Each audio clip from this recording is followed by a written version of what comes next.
Hi, I'm Mike Harrell, and today I'm going to do a little talk and an interview with Patricia Cori, and she wrote a fabulous new book that everybody is literally buzzing about.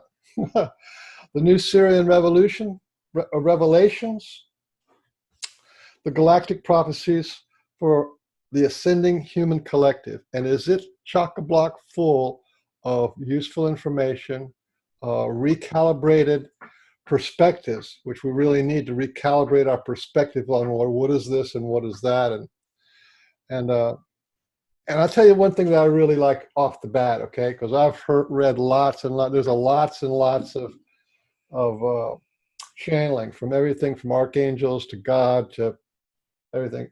In the old days, it used to be a whole lot of big I, little you, where they would say, you humans just need to be more loving, or you humans just need to uplift it. You know, there was always this kind of like a subtle undercurrent of like there's something wrong with the humans if they would only step up their game somehow. But this was completely clean. This is much more like peer-to-peer, heart-to-heart, the communication from the Syrians to the humans. Well, like, this is the way it is. And there's no blame, no shame. There's no you should messages. So I think because of that purity, that cleanness, I respected it. Not to mention, it's just like I can't even hold it all in my head. So, hi, Patricia. Hi, thanks, Michael. I'm delighted that you have that experience, and I loved your Freudian slip when you were reading the title and said the new Syrian Revolution, because it is in some ways. I used to have a healing modality that the name of it was Total Consciousness Revolution, and we were just talking about that. But anyway, to talk about the buzz, there's your book actually makes people buzz, and I wanted to open with that. Is that the sensitivity of human beings now are being lifted. So the message of being lifted, of entering into the fourth dimension, is actually happening, and your book sort of like indicates that, because you've been getting a lot of emails, people saying this is buzzing. I've experienced that with other books in my earlier days, where you just read them and you could actually feel them before you actually read them. So how many people have been getting that message to you?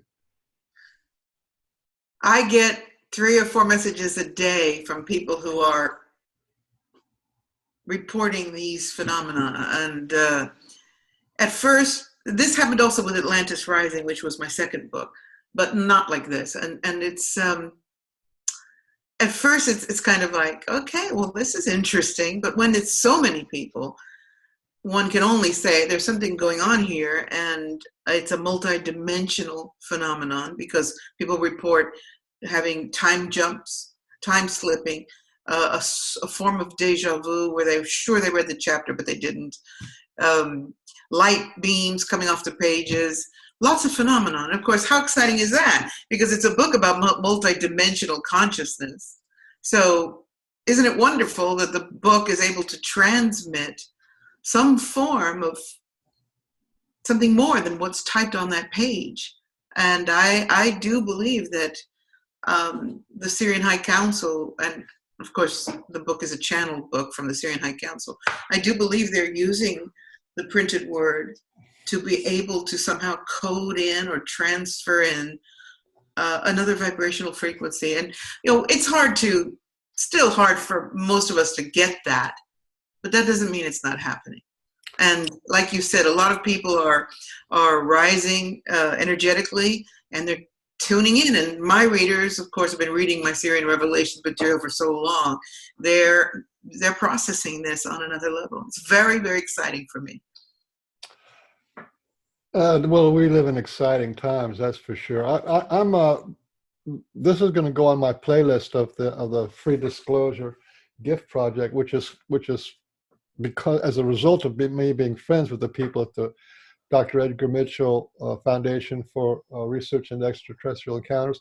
So I'm just kind of collecting information in that genre, and that genre is consciousness and conscious contact modalities, and that is out-of-body experience, channeling, remote viewing, um, meditation, shamanic experiences, dream, and out of body and a near death experience. So these are all the kind of modalities it's possible to connect to another dimension, another frequency, and then have it. So it's in dream state, or in a channeling state, or in a remote viewing, or telepathy, or all this kind of stuff. And that's really what's going on. And that is not done in your head. It's done in your body. It's done within inside of you, your whole being. So whether you just hold on to a book and it buzzes, it's not that the words are it's the energy that you can connect to, that you're connecting to. Well, that's what I'm saying. There's another vibrational aspect to the book. It's not just intellectual, and it's not just the emotional response that you get to the material. There's something vibrational, something indecipherable on the 3D or the intellectual level, but it's definitely happening. And like you said, it's every cell of your body, because of course your mind is in every cell of your body. So as we are increasing in our frequencies, raising these frequencies, and as more of the DNA is being activated, because we're activating the pineal gland more and more, the Earth's vibration is rising, and the pineal gland is plugged into this dormant, quote unquote, DNA. So the more we're working on that, as you say, through meditation and other methodologies, the more we're activating and remembering, in every sense of the word, remembering the DNA. So we are then picking up much, much more. And this is also part of the process of us moving into the fourth dimension. I totally agree. This whole thing of the DNA, though, that's confusing to a lot of people, because there's blood type or DNA, and what's a DNA activation, what is 12-strand. But when you really look at it, you were talking about the Sirian High Council, and they don't have DNA. They are energy beings. They are light beings, and they come to you, and and then they give you information. So when we leave this body, we don't have body DNA. We have energy codes that are in our energy field, and that's what's being amped up. And then our DNA responds to and interfaces with it. They're the receptors and creators. They're the responders to the energy field. So when the whole energy field raises up, more and more DNA activation. So it's not the DNA that starts it. It's the DNA that responds to it.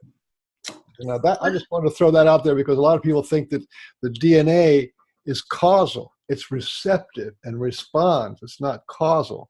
It is causal in your interface with the world, because once your DNA is buzzing, receiving this higher vibration that you hold within you, then you can respond to the world. That's what the DNA is good at. Okay, well, that's interesting, but let's consider for a minute here. Is the Akashic record the DNA of the universe? No. DNA is the biological interface with the Akashic record. It's the as we understand it as 3D beings. But when you talk about 3D beings, but everything, it's like, if you think of it as like the electric current that flows through the galaxy is physical electric current, and that's what makes the sun shine, and we have this electric current in us. But it's also, there's a conscious, so there's an etheric electricity, and that electricity that is held as us, the biofield that is us, that is records to everything. Once that is clear, then your personal Akashic chapters are connected completely to the galactic chapters. And what do you consider the Akashic record to be then? Everything is recorded. Everything. Well, isn't that a form of DNA? No. There's no physicality, there's energy. Well, who says DNA has to be only physical? Oh, well. Because bear in mind that we're with the concept that we've been given from the council from 20 years ago about how we were originally 12-stranded beings, were taken down to 2. And Barbara Marciniak also brought that forward in her work. Those other 10 strands are, how do we know that? And I'm not opinionated about this. I'm just throwing it out there for discussion. How do we know that there is only a biological essence to those pieces of protein and whatever the DNA is composed of? How do we Well, know? if you're talking about DNA as physicality, Mm-hmm. well, first of all, nothing is really, really solid or real. Everything is energetically. So that the DNA would be where you receive energy, and it makes proteins, and it's tuned in primarily psychically. It's not it's psychically. So look, when you do this, right, you cannot do this electromagnetically with your body. What happens is you have a psychic imprint that goes to the whole trillion cells in your body and in your hand to do this, right? That psychic impulse is received by the DNA before it becomes electric, and then it becomes chemicals, and then it makes proteins that makes your body do this. You see? And where is the psychic faculty picking up the information to do that? Where does it send it, or where does it receive it? No, you say that the DNA reacts to the psychic input. Yeah, because we're 100% psychic. We're 100%. From where is that psychic input coming? From our biofield. It is inside, both inside and outside, out to 6 feet. The aura. That's what leaves the body, and that's who we are eternally. That's that location of identity that is beyond time and space. That ball of energy that every being is, everything is. Agreed. So anyway.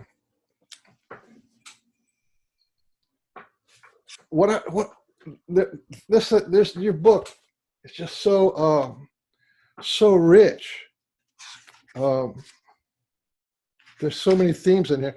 First of all, let's talk about the big one, which is an understanding that I really think needs to happen, and I wanted to see if you could fill us in on it.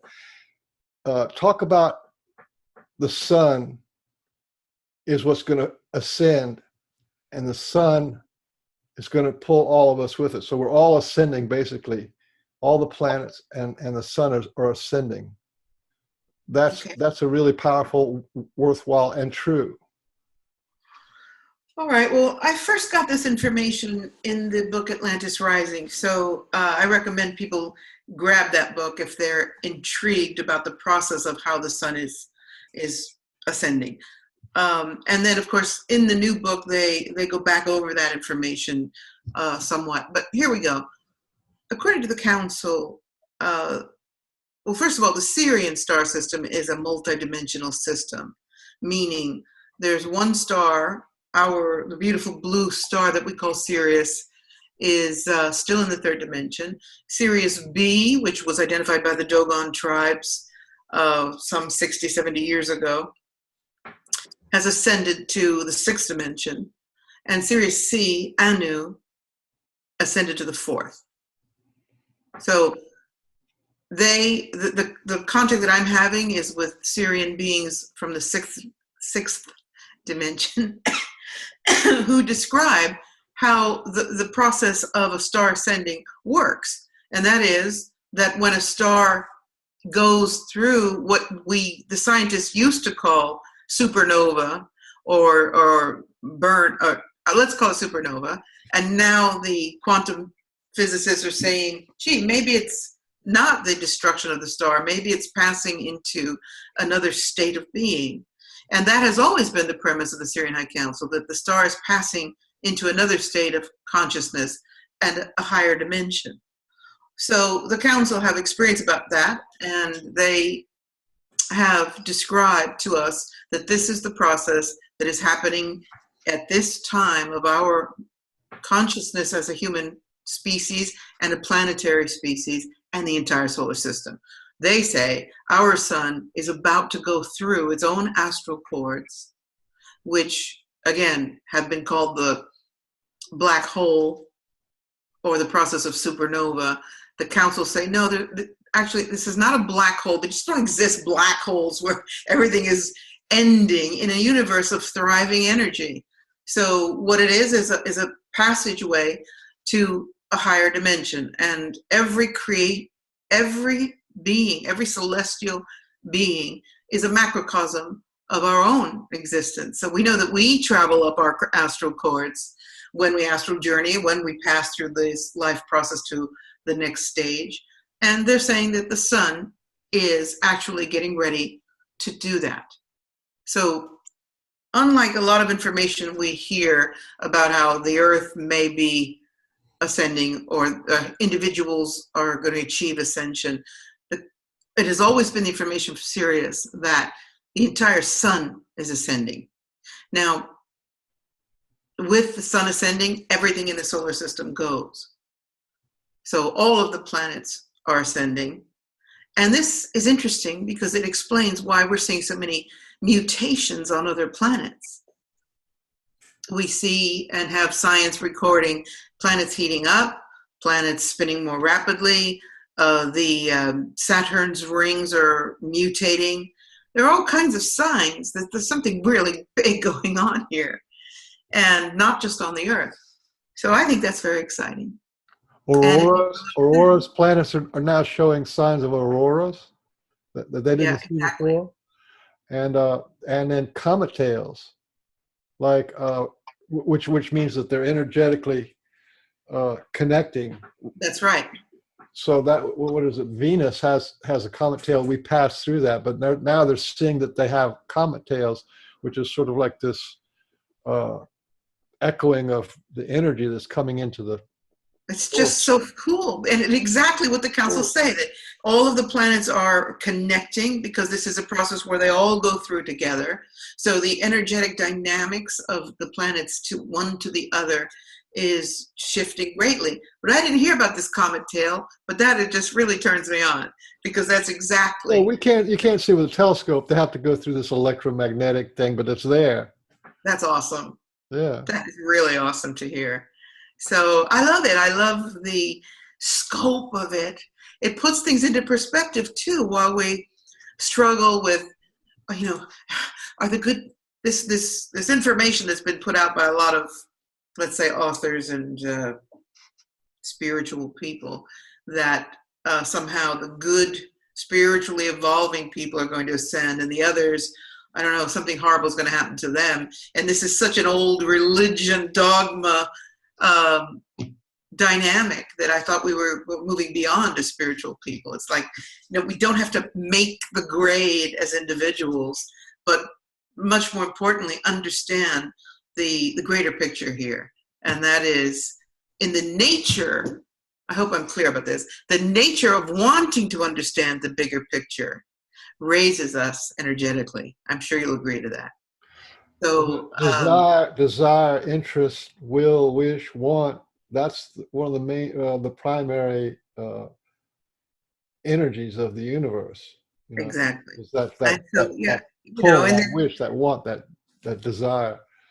Yeah. And, and since this book has come out, a lot of people are exchanging with me more information about this very process and how instead of the gloom and doom and the fear, it's like, oh my God, wow, we're really there. This is happening. We're going to live this. We're going to experience this.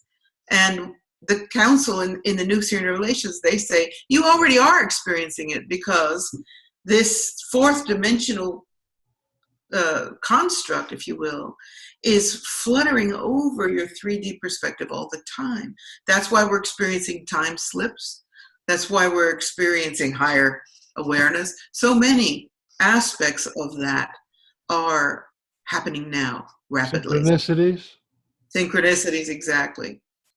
And time slipping is personally blowing my mind because it's happening to me more and more where I'm in a situation and, Michael, I'd like to say that I've been a psychic since I was a child. So I have a field of familiarity with things clairvoyant and psychic. But this new thing where, boom, something occurs and I just, what? Synchronicity or time slipping or finding. I'll give you an example. You may have seen my little video clip on Facebook, so excuse me if I'm redundant. But I was recently in Norway, and my first day there, I walked by a camera shop, and it was 5:30 and the shop was closed. And I said to myself, wow, I actually should get myself a remote shutter clicker, because I was there to film the Northern Lights. So I'm standing outside of the store thinking, oh, wow, I got the lens, I got the pod, I got everything, but I don't have the shutter clicker. I'm coming back tomorrow. When I went back the next day, I walked into the shop that had been closed. I mean, closed, lights out, closed. And I walk up to the guy, and I'm about to say, I'd like to ask about a shutter clicker. And he says, this guy looks at me and he says, so you've come back for the clicker, have you? Sorry? What are you talking about? What? He goes, yeah, it's a Nikon, right? This is still, I don't know how to define these things. This is really interesting. These are new experiences that I'm having. And I said, how did you know I wanted a clicker? And he said, hey, you're almost annoyed. He said, I'm the guy that helped you yesterday. I was like, okay. I don't think I'm going to talk about parallel realities with this particular person. But I walked out, got my clicker, walked out thinking, yikes, we are really, really on new domain now, new territory, new turf. And that is, the fourth dimension, timelessness, and learning how to navigate this. It's tricky. I think it's tricky, but exciting. It's very exciting. There's lots of people are having very strange things, like experiencing themselves on Earth and simultaneously feeling like they are residents of another planet, or actually living another life on another planet. And this is, when you start hearing it 4, 5, 6 times from different people in different groups, it's like, well, okay, that's not what people normally talk about. But Exactly. there is this enmeshment when you start talking about being all one, or in parallel times. That's what it is, Yeah, simultaneous time is a big subject with the council, and they also talk about parallel worlds.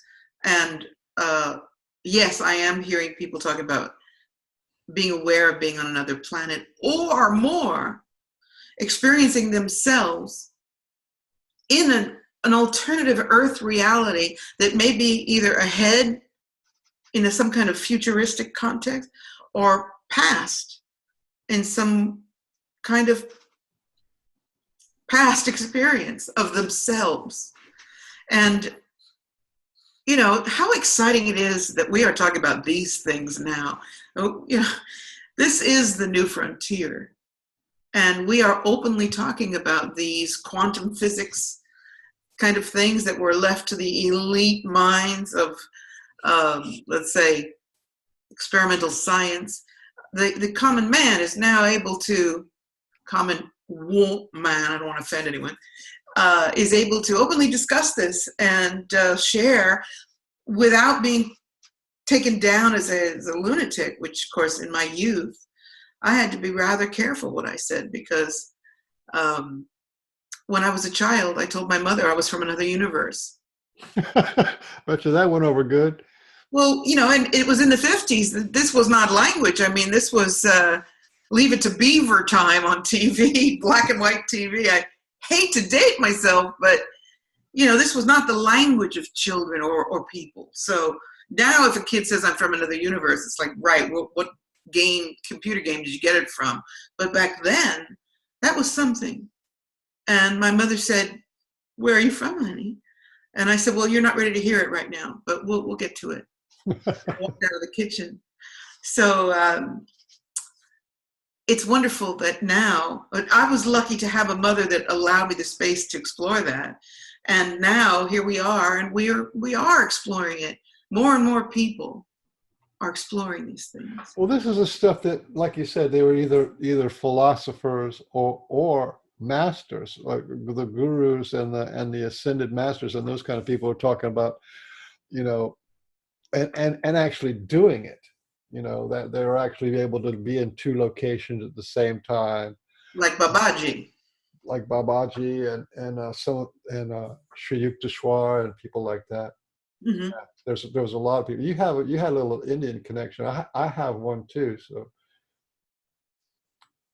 Well, I'm a student of many methodologies and explorations of the spiritual path, and I've never adhered to any one direction, but tried to collect and gather the wisdom from as many systems as possible, although I'm not big on organized religion.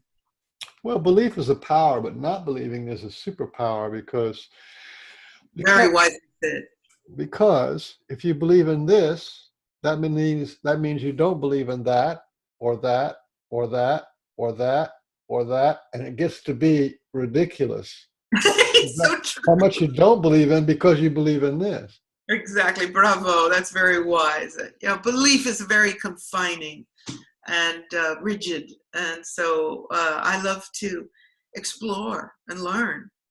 But organized religion where there is a judgmental God and a sinner, this never works for me. I am so much more excited about responsibility in a Buddhist sort of way, responsibility for your own karma, your own creations. And you get to celebrate your victories and take responsibility for your weaknesses or your failures, if there can be called a failure.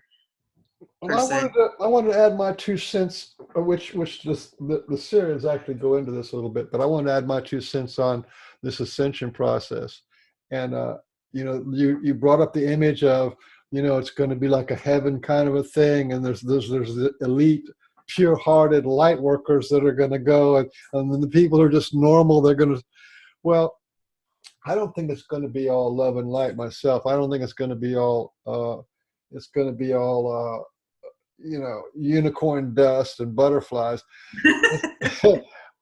It really has to do with the energy that you're able to interface with, and how clean you are with your own soul, your own heart. Absolutely. But it's a good chance it's going to be a lot of chaos and a lot of like temporary dark night of the soul kind of chaos, stuff that you're going to have to go through, and whether it's in mass or whether it's just an individual personal thing, that stuff has to be gone. You know, the birth pain is birth pain, you know. Well, the council talk about the fourth dimension being just that. Your karma is going to be standing in front of you, not behind you. Your shadow is going to be right in front of you, not behind you. And if you want to create demons for your soul, you will. And if you, like you said, if you're reaching a higher frequency, and your intention, always also very important, is to be in that higher love vibration, you will create it. But whereas we know this, we know how about manifesting. I mean, any spiritual student knows how you manifest energy. But this is in your face, not 24 hours. As a 4-dimensional conscious being, it'll be in your face the minute you think it, the minute you put your focus there. So there's going to be, I agree with you, there's no wings here. We're not all, as some people perceive the ascension to be, we're just going to all float up into the universe of love, and it'll be Hare Krishna time for all. No, the fourth dimension is, you know, show and tell time as individuals and as a civilization. So I don't think it's gonna be. I think it's happening already. It is happening already, and I'm so glad you said that, because right now in the United States of America, 1/3 of every human being is taking some kind of drug for depression or anxiety. That is what is it? That's 100 million people out of 300 million people. And this means that they're in there, they're pushing away their dark night of the soul. They're pushing away their anxiety. They're pushing away in order to just kind of maintain and go about their daily life. So it is here, it is already here. Yeah, and of course, we all know what it means when you anesthetize pain. It's just getting relocated until you're ready to deal with it. In my years of being a healer, when people would lie down on my massage table, and I did psychic healing, not massage. So I'd start to scan the body, and it would be like, sit up. What's wrong? You're on Prozac. What's the point of us going through this dance? I can't work with you. You've numbed yourself. It was like a rubber wall. And I'm despondent to hear that so many people are taking, particularly in the US, but of course not limited to, because big pharma is making sure as much of the global population as possible is on pain and mood-altering drugs. Even children, even animals. They're giving Prozac to animals now. But my message to people is, please, please, please, allow yourself to feel this pain. It's who you are. Let it out. There's a beautiful little anecdote, if I could just remind you of it. In the old Star Trek days with Captain Kirk, my hero. And the situation is that this guy comes on the craft, and he's this guru, and he heals everybody of their pain. He numbs them of their pain by putting his hands on their forehead. And they all are in this blissful, pain-free hypnosis. And Doc says to Kirk, let him heal you. He'll take away your pain. And Kirk has this soliloquy that I wish I had written. And it's something like this. Take away my pain? I need my pain. It's who I am. It's what guides me to who I am. I don't want to lose my pain. It's my teacher. I need it. I need to feel it.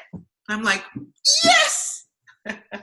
And so to the people who are numbing their pain, and I'm not in judgment. I mean, some people are in very, very difficult energy, but you're going to have to deal with it somewhere. You don't get to numb it forever. You either deal it by trying to come off the meds and having to go into meltdown, or karmically in another lifetime, or even as this process of shifting occurs and shram, it's right in your face. But numbing the problem is not solving the problem. And you're going to deal with it. Boy, oh boy, as much as possible, if people can stop reverting. The first sign of pain, it's aspirin, it's ibuprofen, it's mood altering. It's just like pain is a signal that something's wrong. Go into the pain. And it's a call to action. Take care of this. It's a call out, ouch. Do something. That's right. And whether it's a physical, like, why have I got this headache? Is it stress? Is it environmental? Lie down, silence the mind, see if you can let it go. No, bam, down go the ibuprofen and the paracetamol and these terrible chemicals. We're just full. And I am a proponent of no meds, and I just do my best to not take anything chemical. I agree. And I'm going to segue into a sort of a cosmic political area in a minute, but this whole the whole economy and the whole mentality of governments, of all governments, works on PTSD.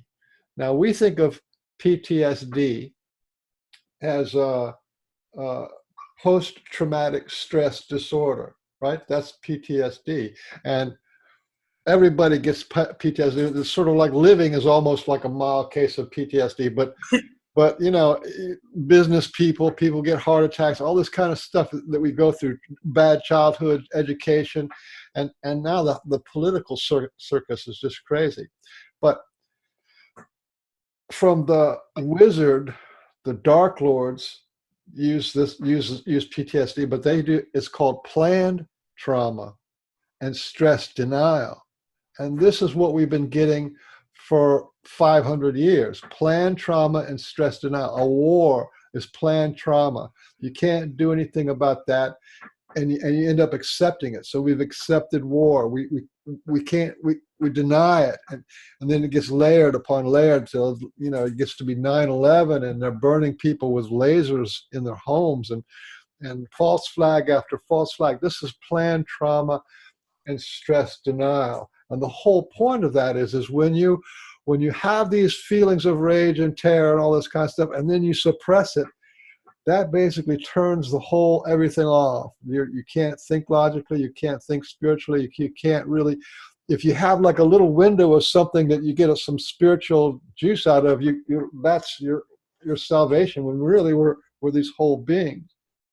So I want to talk about that because this is one of the reasons why, and it's been planned. This has been going on since the fall of Atlantis. And before that, in Lemuria, the same kind of interface with humanity to make it a miserable time on Earth. Well, even in the time of Atlantis, there were these mind control generators where the Atlanteans knew how to channel human thought into these generators. And they, in the time of the White Brotherhood, this was used as energy, as electrical energy. This is the information that I have, by the way. I speak not of fact certified, but as what I understand to be true. Then when the Dark Brotherhood got into power, they were like, oh, okay, well, we could just manipulate the human mind to do what we want with this energy.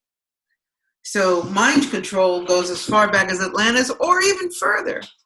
And what you're saying is, I agree with 1,000%.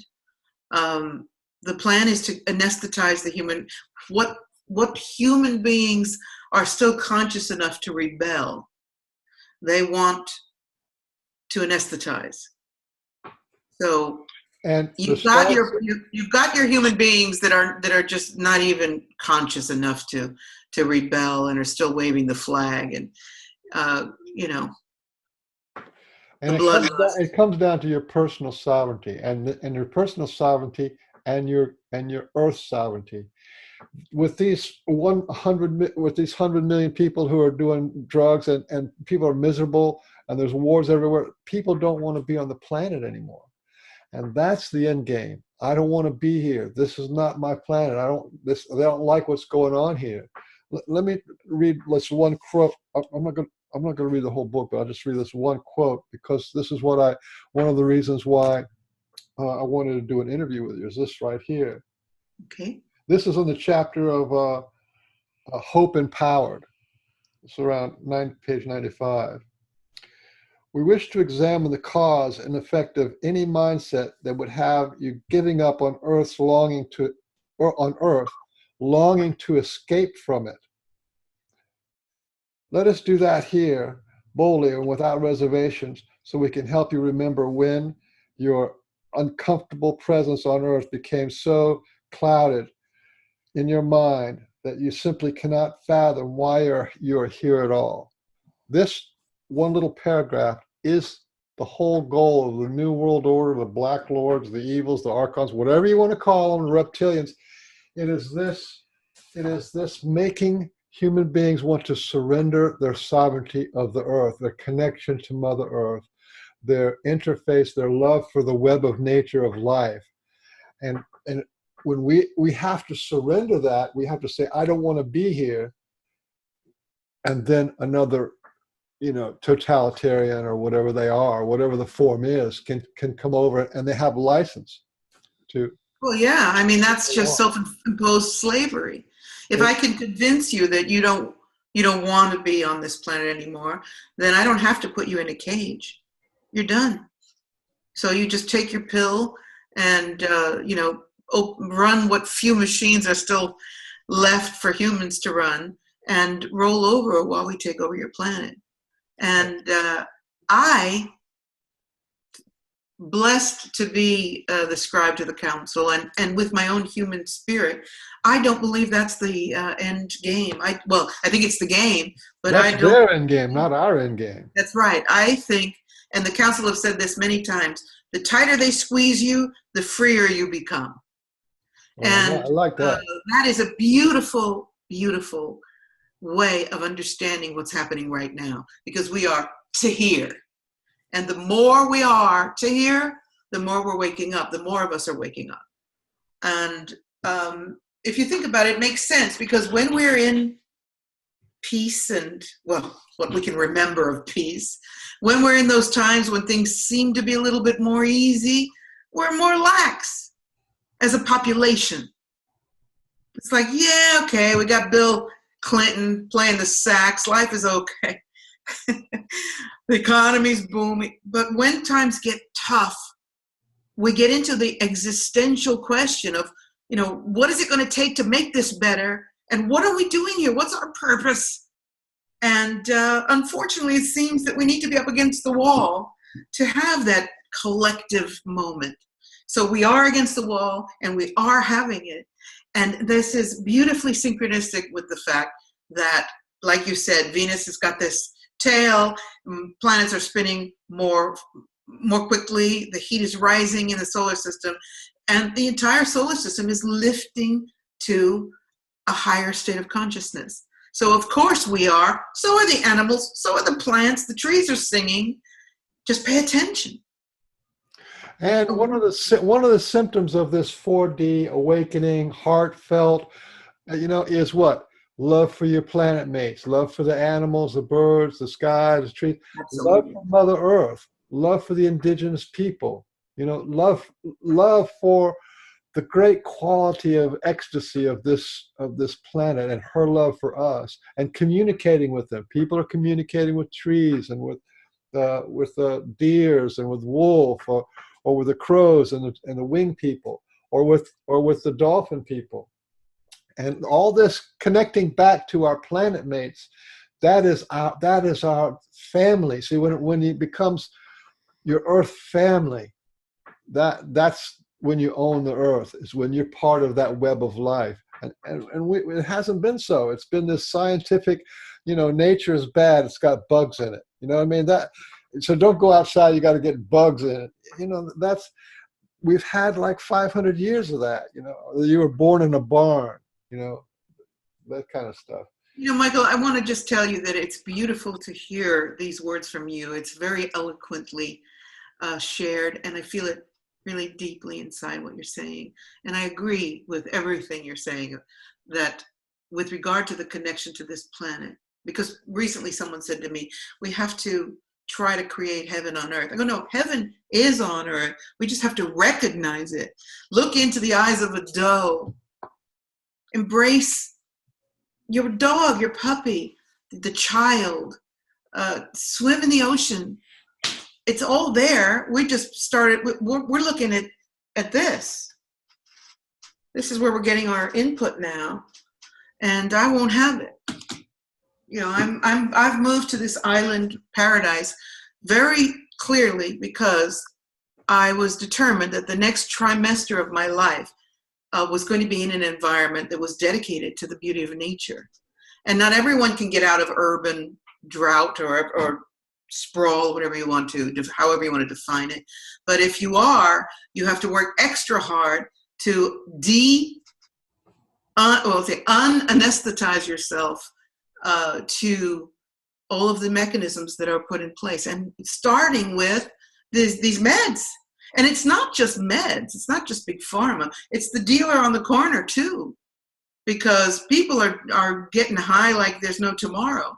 And I'm not judging anyone, because we've all had our time of altered consciousness. But if you're constantly seeking to be high, even the ayahuasca phenomenon, if your only way to approach spirituality is to take medicine to get you into these altered states,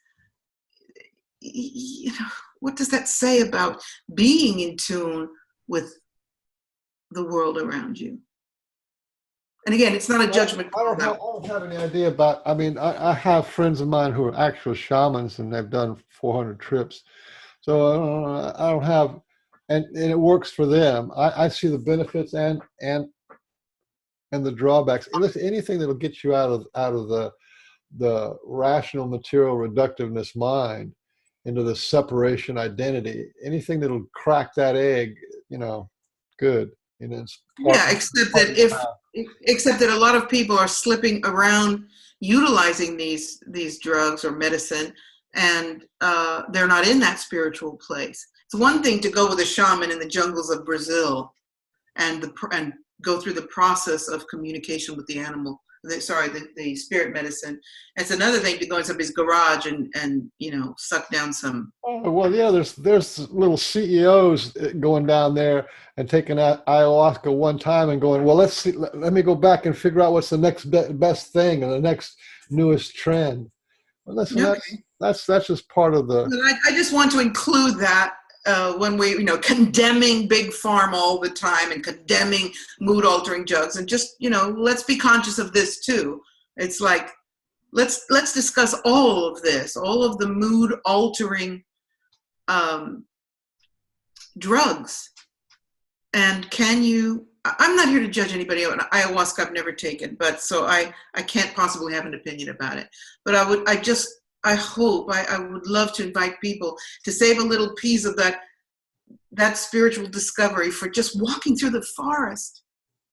You know what I'm saying? Well, listen, God bless them for take all the drugs they want, but the problem is they're living in their divisive, fragmented mind that doesn't interface with the wholeness. There's no wholeness, and plus the mind is here, heart is here, and your will and belly, your emotional body is down here. If you are living up here, then you're only living 1/4 of your life.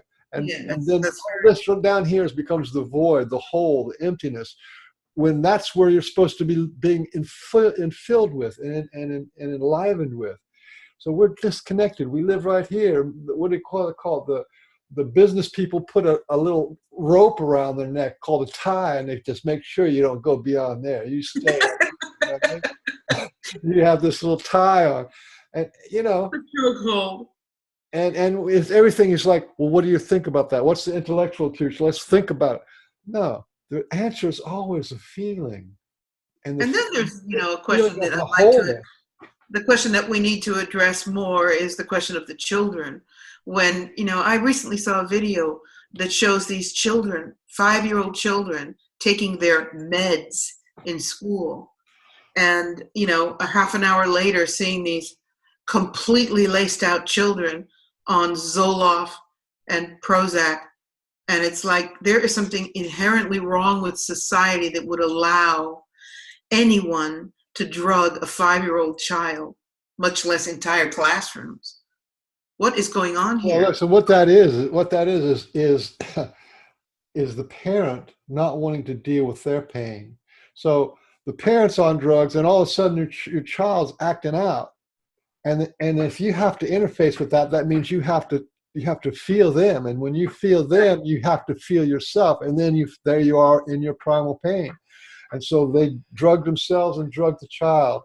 It's the same kind of stuff. And I'll give you another example. ADHD, you know that attention, you know what that is? Attention deficit disorder invention. Do you know what that actually is? It's an invention. No, it's perfect parent disorder. That's what it is. A person, instead of being in their feelings, they walk around with a persona of the perfect parent, the perfect soccer mom, right? But they're incongruent. So they hate their dad, or they hate their mom, or their husband is having affairs on them, but they're walking around like a perfect parent. And the child looks at that and goes, they know that the mother's feeling something completely different than she's showing. So they become incongruent, and when they do that, it triggers them like crazy. So they don't know what truth is anymore. Is this true? Is this true or that true? So it's the person trying to be a perfect parent who's sitting on a load of pain, and the child can't understand that, and it drives them crazy. And this is way more common than you would think. Everybody trying to fake it till you make it. That doesn't work. Well, there's also the aspect of the child being in an environment which is the prison of school, where they're in this ridiculous mind control situation which has become a behavioral nightmare.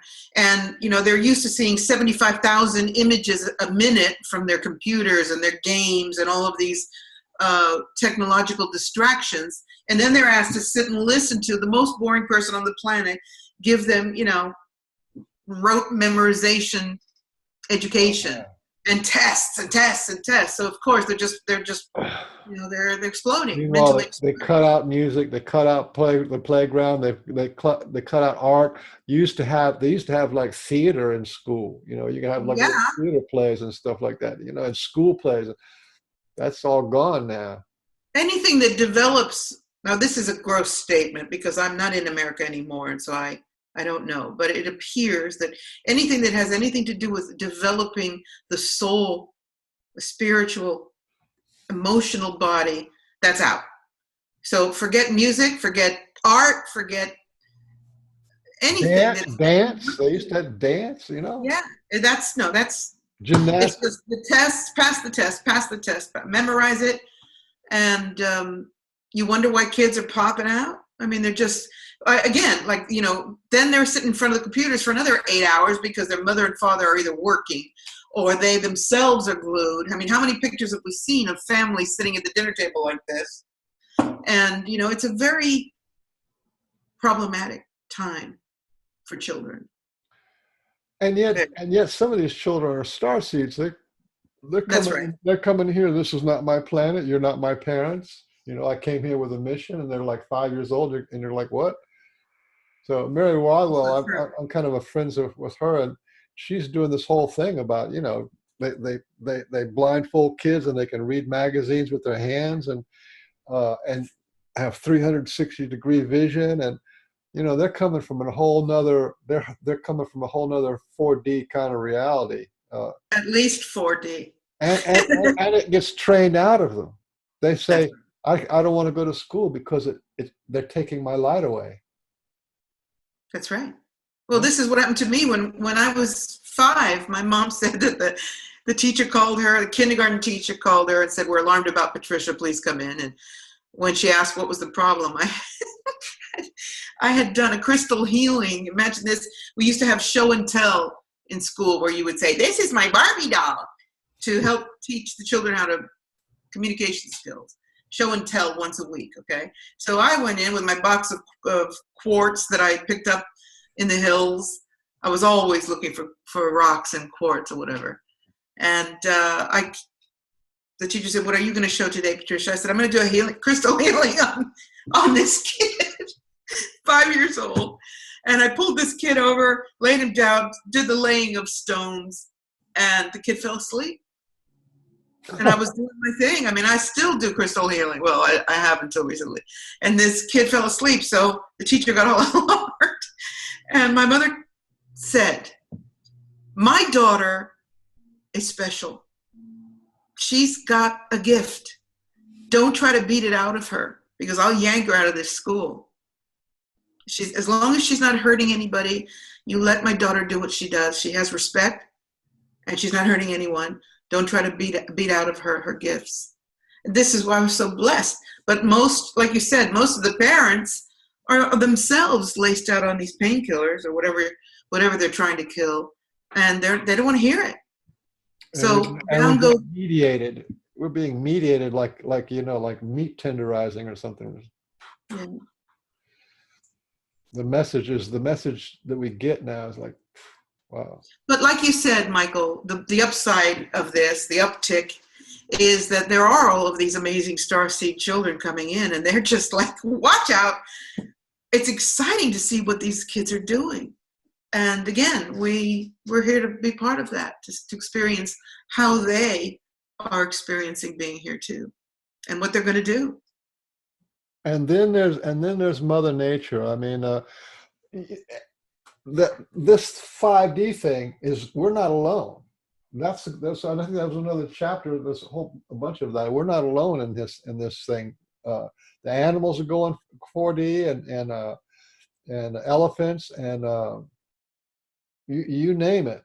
They're all excited about this. Yeah, the animals are very. I'm finding it very exciting to see what the animals are doing. We have the lion lying with the doe. Right. I'm sure you saw that lion that in the Saharan Oh yeah, that was a nice field. nice video. Yeah, and that stuff's kind of happening. Or birds Yeah. land on people's Yeah, we've porch. got all these different species taking care of each other. You've got dogs nursing frogs. I mean, well, that's a little exaggerated, but the point is that we keep seeing pictures or videos or experiences of all these different species helping each other not against man, but in the light of abuse or crisis or natural disasters. These animals are crossing all the boundaries. They're breaking all the rules of nature and showing us, look, you can be like this. And I love these. I And love, there's humans. Here's the thing I like is there's humans. There's humans with a bear, loving yeah, the bear. Bears eating dinner with the humans. Humans with tigers. Humans with lions. Humans with hippopotamus. Humans with rhinoceros. Humans with elephants. Okay. Uh, you there just was this guy in, I think in anything you want to Malaysia. name. There's with wolves, with mountain lions. Is we have the capacity and we to anything you give love to is going to give you love back. If Right, you're that's right. consistently giving love to any animal, any energy, any entity, you'll get that love back. And that's Yeah, we've seen this picture of this man who saved a crocodile or an alligator. This ginormous alligator. He used to sleep with this alligator. It's like, talk about learning how to trust. That really takes it to a new level. This alligator sleeping with this man, or the guy that has a polar bear swims with a bear. polar bear. And obviously, when we're talking about humans and animals, there is a certain aspect of, not I don't want to say training, but when you get a puppy polar bear, there is a propensity for the animal to love and grow with you. But we're seeing just animals in the wild just coming to the love vibration and transforming.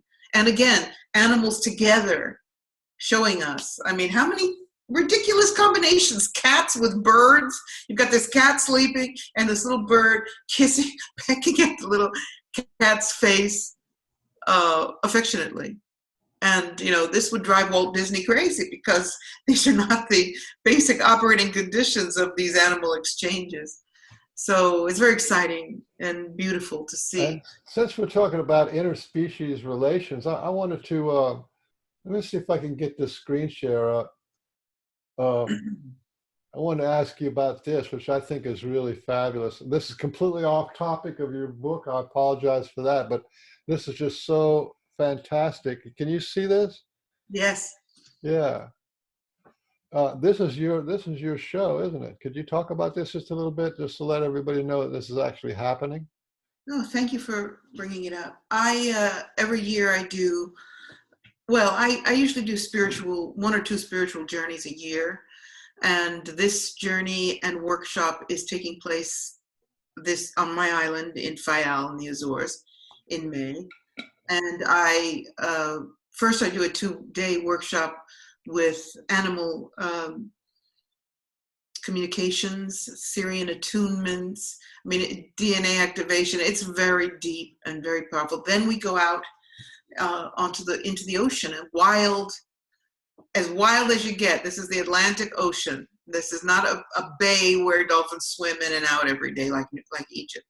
This is the middle of the Atlantic Ocean, and we go out and we swim with wild dolphins. And the reason is because I believe, first of all, like you, I think the whales and dolphins, I actually think they have a higher consciousness than humanity. But No question about that. why split hairs? But when I am in the wild with them, it's the greatest joy I've ever experienced in life, being in the ocean with dolphins, hands down. Hands down. Well, that is so Syrian. I can't even tell you. But when I was just got out of high school, my buddies and me down here in Florida, we would go snorkeling, and so I literally spent two and a half years under the water with every kind of fish, shark, every kind of thing out there, and just like listening to your breath, and that's like pure Syrian stuff. This we are into that whole Mother Earth and the water, the life force. It's just fabulous. And the fact that the Syrians have shared how the dolphins, the whales are weaving the sounds of the oceans together. The oceans are the emotional body of Gaia. And these whales, they're doing a relay of sound around the planet, because we learn now that we've got people working with let's say the musical melody patterns of humpback whales particularly, but not limited to.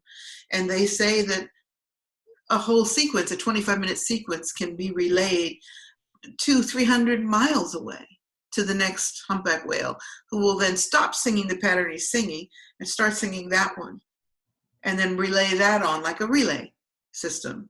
And the council say that they are weaving the sounds of the oceans all the time to hold the vibrational essence of the emotional body of Gaia in balance. And I've never had the joy of being in the water with humpback whales, but to be there with the dolphins is to experience that music, the emotional body of this planet, to experience it at the cellular level. And when we swim with dolphins, you can also feel the attunement. It's like when they echolocate who you are.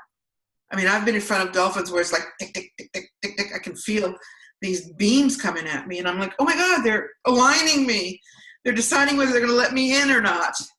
I'm getting a tune up here. It's just so wonderful. So thank you for mentioning it, because I do still have space on that program, and time is running short for people to sign up. So if anyone's interested, please be sure to get in touch with me about that. Connect back to the dolphin people in the wild. That's and they must know you, because they're like 100% psychic, those guys. So if they know you, they feel you, then they'll come and show you. Well, I'll give you a little story about this, Michael, because there was a book that I did time ago called "Before We Leave You: Messages from the Great Whales and the Dolphin Beings," and that's when I said, well, I can't possibly channel that information if I haven't swum in the wild with them. That's a con. So got to do it. And I collected messages from readers. I asked people, send me a one-line message that you'd like me to bring. And I bought rice paper, scrolls, and painstakingly with squid ink wrote out these messages like, don't give up on the human race. We're here, we care, we hear your music, all these beautiful messages. And I rolled up this scroll. It was quite a job. And I stuck it in the wetsuit. And when I jumped in for the first time, there were 300 bottlenose dolphins waiting. And the boat guy said, this just does not happen, Patricia. I don't know what's going on here, because he knew that I was doing this book. And I said, they're waiting for me. And when I jumped into the water, I pulled out this scroll, and there were two sentinels, two dolphins right in front of me. And it was melting because it was rice paper. I put it out in front of them, and all this love melted into the water in front of them. And they opened the portal, and I had the most extraordinary experience of my life. 300 of these bottlenose dolphins, and they were in repose. They weren't going anywhere, and they swam with me until I could swim no more. I had to finally say, hey guys, take me back on the boat. I'm going to drown here. In fact, there was a moment when I thought, what a great way to go out. Away with these dolphins. But I'm still here. We got a pretty fabulous planet. This planet Earth is amazing. She is so loving, so supportive, so there with us, so allowing, so completely profoundly accepting of every minutial thing that we do. But she gets fed up, and she has wiped off humans and dinosaurs and a few different times, and that's a possibility. It's still on the table that it could happen, whether it's human or. Well, the bottom line is the Earth will survive humanity, regardless of what we do. Absolutely. The Earth will will always survive. She will survive the plastic generation and integrate the plastic and eventually create plastic eating fungus that eliminates the plastic and goes on. But I believe that the earth is moving out of this three-dimensional density. And that is a very important part of the book, The New Sirian Revelations. How we are, it's not just us, it's the entire planet, it's moving up. And let's see what we do with this new refined energy, matter slipping, time slipping. I mean, the little anecdote I told you about the camera shop, it's still working on that in my mind. And I have a pretty big field of possibility of things that I can let in as reality. But this blows my mind. I mean, what is that? Did this guy in the store step into the future? Was it a parallel world? What happened there? Because it wasn't like he was in the shop when I walked by, so he picked it up telepathically.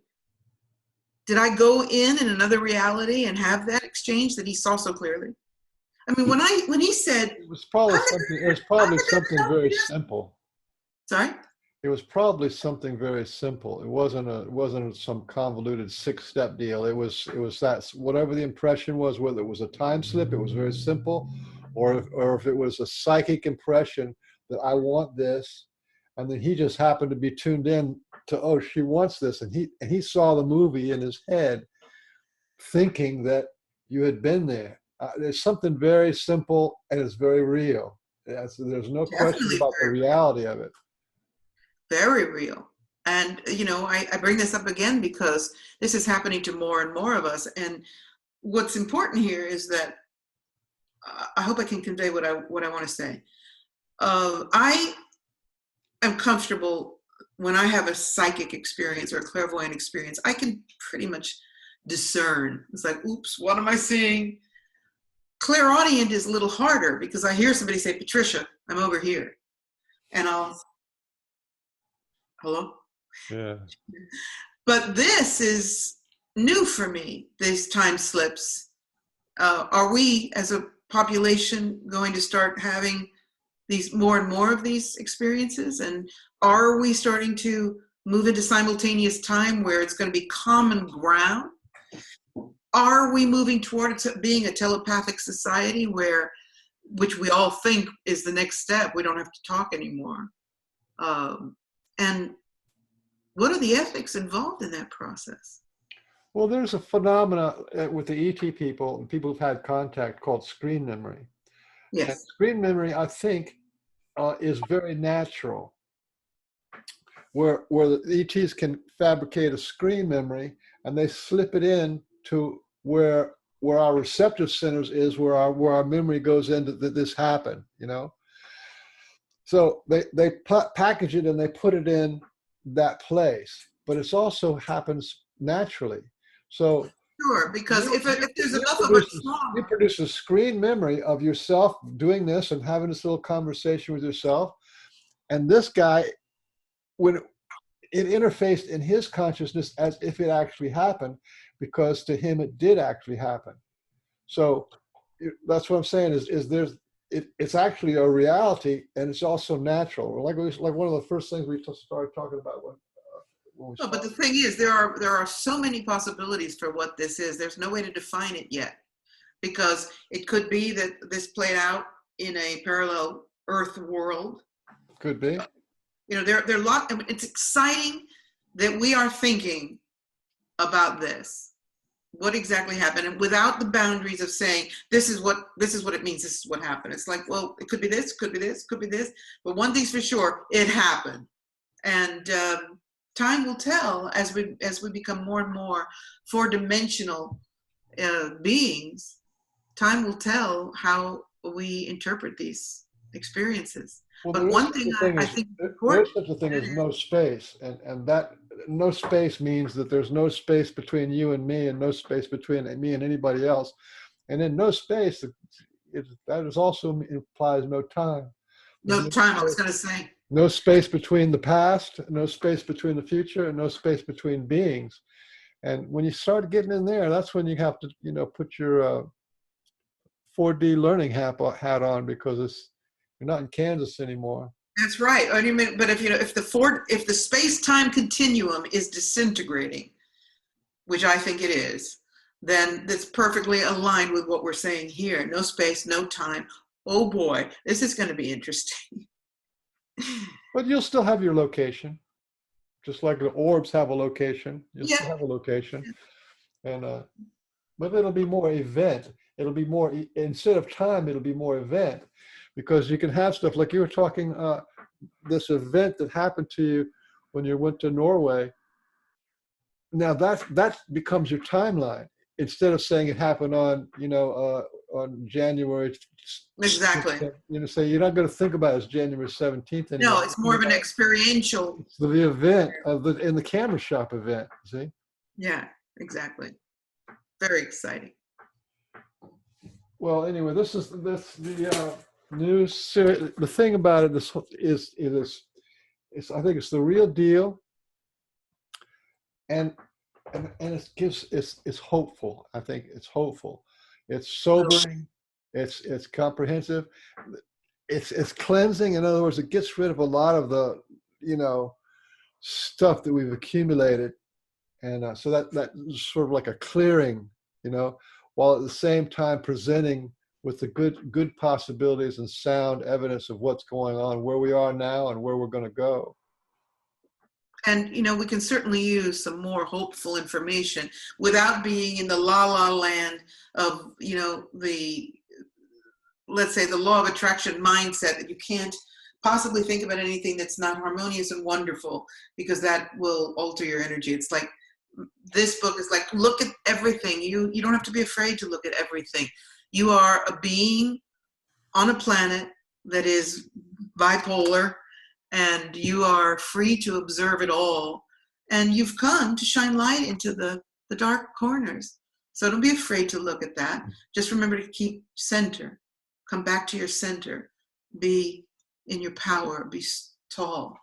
Stand tall. The council says, stand tall like the mighty oak tree, which I dearly love. So important. Well, I have this saying that goes, we're infinite and immortal, and what was never created. I think that, and this goes along with that theme of expanding your mind, expanding the horizon, encompassing galactic energies, encompassing universal energies and histories and flows of power and patterns. We have all that is available to us now. It's coming to us, these patterns of behavior and textures and histories and the soup. What is it, like a cosmic soup? That's one of your chapters. That chapter blew me away, the cosmic soup. That was. We want to talk a little bit about that. Maybe we can end it with that. We can either. I'd like to end everything with on love, but that was a pretty good chapter. Well, they just described how the cosmos, if you want to perceive densities and the levels of the multidimensional universe, consider a big pot of broth, a big pot of vegetable soup, and they make these analogies between the particles in the soup, the vegetables in the soup being three-dimensional entities or even planets. And then how, as this soup cooks, the vapor is another level of consciousness. It's a higher dimensional aspect of that bubbling brew. It's still the soup. It's just in its vaporous nature, it's a higher, more refined state of consciousness than what's bubbling in the water. And the whole chapter, I just found that exciting to bring that in. How the energy that makes the soup boil, all of these microcosmic, macrocosmic ideas were brought forward very beautifully in that metaphorical soup that is that chapter. So I do hope people will read it. I love it, and I think we should kind of wrap it up now. It goes a little over an hour, but I wanted to end with love, because I really think that that has to be the base note. You have to love yourself, heal yourself. You have to love the Mother Nature, heal Mother Nature. You have to love your family, your friends, your pets, love your creator, love the universe. You know, you have to have that ability to be from the heart instead of just on top of it.